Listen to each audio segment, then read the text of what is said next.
Yo, what is going on YouTube? I am Germ here. Today I wanted to give a little update to a video I posted a couple days ago talking about the potential Teddy to the LCS rumors, and give a little update about the whole Cloud9 roster situation that's going on right now, because it seems, there's a lot of uncertainty, a lot of things up in the air, and a lot of craziness. Obviously, Cloud9 is a big team, a popular team, and a team that people are really, really interested in as far as, LCS offseason rumors and everything goes. So, just kind of a video to talk about everything we know as of now. But definitely make sure you guys check out the first link in the description below for my Twitch stream, twitch.tv/I_am_germ. I think on stream today, I'm going to be going through every single team in the LEC and LCS and talking about all the potential lineups, rosters, rumors, all of that stuff before free agency actually officially gets started tomorrow. So if that sounds interesting, like I said, check it out, drop a follow, maybe a prime, maybe a sub. With that being said, let's get right into this. So we had talked a couple days ago about how Teddy is being sold off from T1. T1 is going to be going with Gumayusi as their AD carry headed into the future. And I don't think that surprises anyone. Gumayusi is young. He's like 18, 19 years old, something crazy like that. He's a beast right now. He's been popping off. He looked good in the LCK. He probably looked even better at Worlds. T1 was still able to play really, really well with him. They were able to, go toe-to-toe with Damwon Kia. Obviously, Damwon Kia doesn't end up being the world champions. They end up being the runner-ups, but still one of the best teams in the world. And T1 is absolutely going toe-to-toe with them. He had a lot of great performances. Gumayusi looks like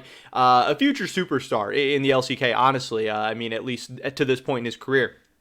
But T1 has another great AD carry there with Teddy, obviously. But you got to decide between them, and they're picking Teddy to build around for the future, or they're picking Gumayusi to build around for the future. So Teddy needs to head somewhere else, and obviously, not surprisingly, he's going to have a ton of offers and interest from the LCK. I'm sure, most teams are going to be interested in this guy. But there was also rumors that he was not totally opposed to hearing pitches from LCS teams and potentially heading to North America.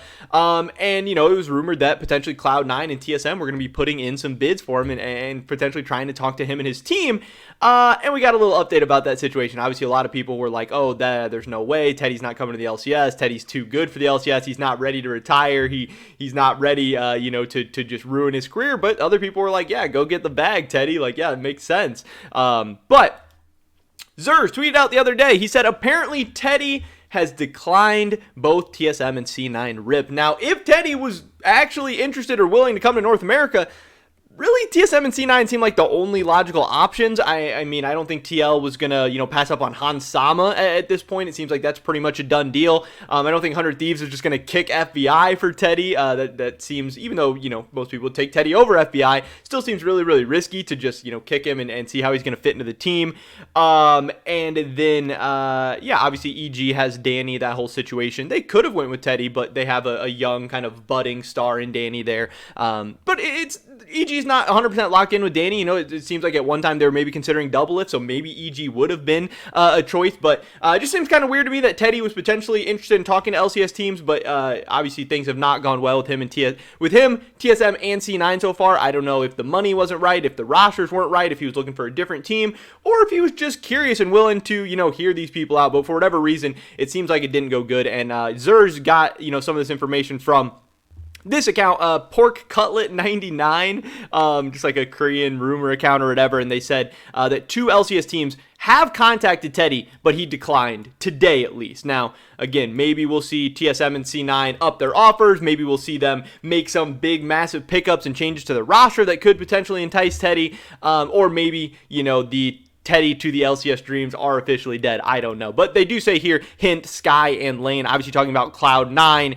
and Team Solo Mid being the 2 LCS teams. So it is cool that we at least got some confirmation there. It's cool that TSM and C9 are at least trying. They're at least reaching out. They're at least in talks with some of these big name players. Yes, it does suck to strike out again. TSM striking out on Humanoid. Cloud9 now striking out on Teddy. This is, kind of rough at this point, but this is where we were at. And then obviously, shortly after this news came out, I don't know if because he saw this news came out, because he wanted a meme, because he's joking, or if it was actually, things were kind of going rough. Jack, obviously the founder and CEO of Cloud9, said, Every morning I wake up to another disaster. This offseason is wild. And yeah, it's been a crazy offseason for Cloud9. We've seen so far, Perks announce that he's leaving, that he wants to be gone. We have this whole Vulcan situation going on. Maybe he's going to get sold off. Maybe he's going to want to leave the team. Who knows what's going to happen there. We heard potentially Niski would be coming over to Cloud9. And then I don't know if they had trouble in those negotiations or they couldn't find a good buyout with Fnatic or whatever, but it doesn't seem like Niski's going to be coming to Cloud9. It seemed like Bjergsen, Hansama, and Mickey were all linked to Cloud9 at one point, but that didn't pan out.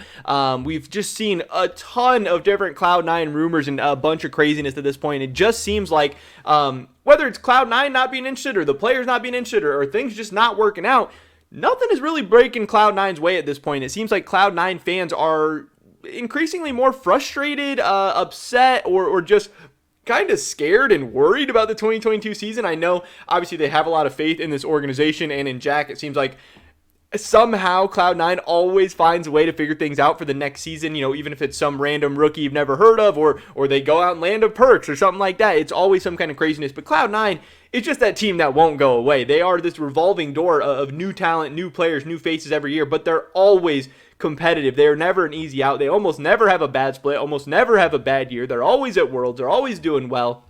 So people do have faith. But man, does this offseason look a little bit bleak. And at this point, where we're at with the latest, kind of up-to-date rumors, speculation, whatever, information about Cloud9, again, a day away from free agency officially starting. So no agreements, anything in place.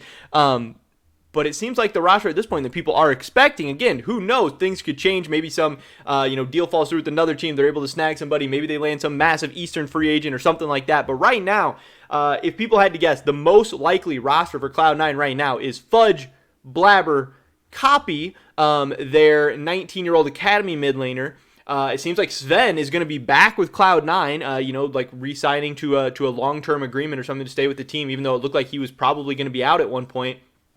And then Isles, the Cloud9 Academy support as well. So this is Cloud9's thing. They like developing players. They like selling people off for a bunch of money, and they like, starting fresh, young, and cheap. So potentially getting Copy and Isles into this lineup after selling off Perks and selling off Vulcan looks more and more like the way that Cloud9 could be going in the future. Now, again, after Cloud9 just made it to the quarterfinals at Worlds, just had this crazy offseason where they had Perks. They were, getting hyped, excited, going for the future. To all of a sudden have a team with Copy and Isles in it, it's always interesting. You never know how rookies and young players and all this stuff is going to work out. We'll have to wait and see. But I could definitely see Cloud9 fans and just LCS fans, League of Legends in general, being a little bit skeptical if that is the roster. And again, that is not the roster by any means at this time. I just think that is what people are expecting. That is the most likely outcome, but things could always change. But yeah, I don't know. If I was a Cloud9 fan, I'm not super excited about that lineup, but, young North American talent, seeing guys like Copy get a chance, that's always going to be cool. But yeah, just a lot of question marks, a lot up in the air right now, and it just seems like Jack's saying, more and more bad news, more and more disasters. But it's not just Cloud9. There's a ton of other teams in the same boat right now. I mean, look at Mad Lions offseason, look at Rogue, look at G2, look at TSM. This is just the weirdest offseason ever. But that is pretty much it for this video today, guys. Definitely drop a like if you did enjoy it. I would appreciate it so much. Leave a comment down below. What do you think about Cloud9? Do you think they're in a good spot? Are you worried for them? I'd love to hear your guys' thoughts and opinions. Subscribe to stay up to date on all my latest content. Hopefully catch you guys on the next one. But until then, peace!